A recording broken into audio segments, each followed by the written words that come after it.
How to add a Steps widget on Android. Hello everyone, welcome to this channel. I'm Emily and I'm here to help you out today. So without any delay, let's get started. So in order to add a step widget on Android, what you have to do is simply make a long press on the home screen. And as you do that, you can see the option of widget at the bottom of the screen. So tap on it. And here you can see, let's just search for the steps over here.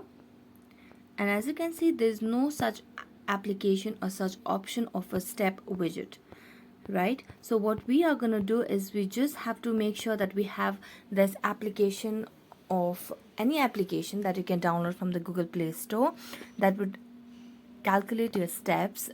You can use either Google Fit or any of the other health related app and then just download it and start the widget process again by tapping on the widget, as I've already downloaded the Google Fit application.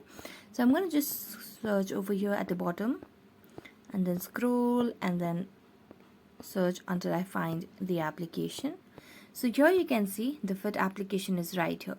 So I'm going to tap on any of these three options, and as I tap on that, the widget will be available at the home screen over here, and then you just have a tap on the check mark and there you go. So thank you so much for watching this video. See you next time.